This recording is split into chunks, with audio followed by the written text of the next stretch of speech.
प्रेम से बोलिए श्री हनुमान जी की जय हो। आज मैं आपको 17 तारीख 2025 आषाढ़ मास में मंगलवार व्रत की कथा सुनाऊंगी, जिसको सुनने मात्र से ही आपके जीवन में अनंत सुखों की प्राप्ति होगी। तो इस कथा को ध्यान से सुनिए। हनुमान जी का व्रत।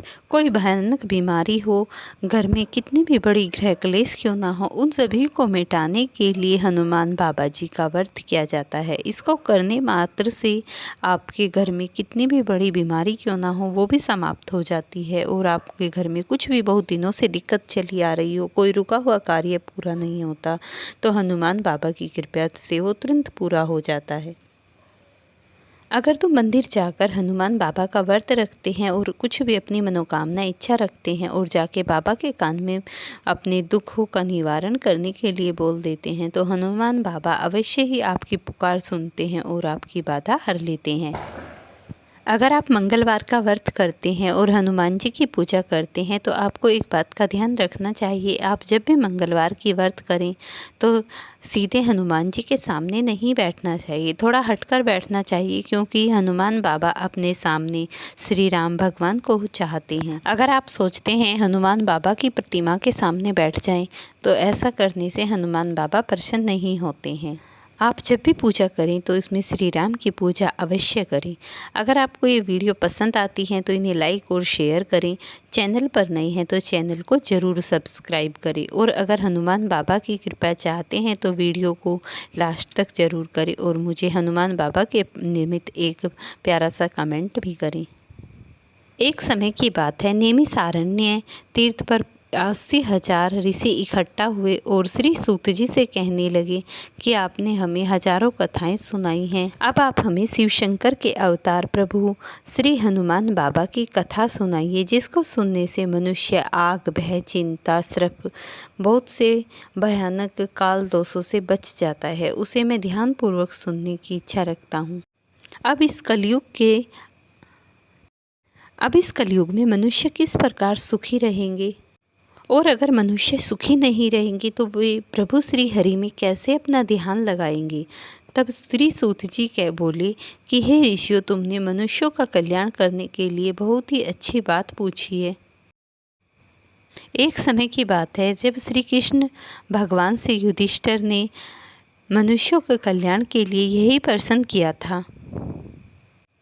तब पांडवों की सभा में बैठे हुए भगवान श्री कृष्ण ने कहा, इस सृष्टि पर मनुष्य न जाने कितनी चिंताएं करता है, दिन भर कितनी न जाने इस भागम भाग भरी जीवन में न जाने कितनी उथल पुथल से झूठ बोलता है, चोरी इत्यादि करता है, लेकिन फिर भी उसके कार्य सफल नहीं होते हैं।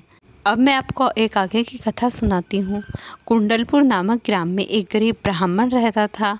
वह नित्य प्रति मंगलवार का व्रत किया करता और भगवान भोलेनाथ के अवतार बाबा बजरंगबली की नित्य प्रति उठकर पूजा सेवा करता, आराधना और उन्हें भोग लगाकर स्वयं भी प्रसाद ग्रहण किया करता था। उस ब्राह्मण के सिर्फ एक ही दुख था, वह नित्य प्रति हनुमान बाबा की पूजा करता और उसकी पत्नी सुनंदा भी भगवान का सेवा, ध्यान और पूजा में लगी रहती, लेकिन उन्हें एक भी पुत्र नहीं था। वह बाबा से यही चाहते कि हमें एक पुत्र प्राप्त हो जाए। वह नित्य प्रति मंगलवार के दिन सुबह ब्रह्म मुहूर्त में उठकर हनुमान बाबा की नित्य पूजा आराधना बहुत ही सच्चे मन से करती थी।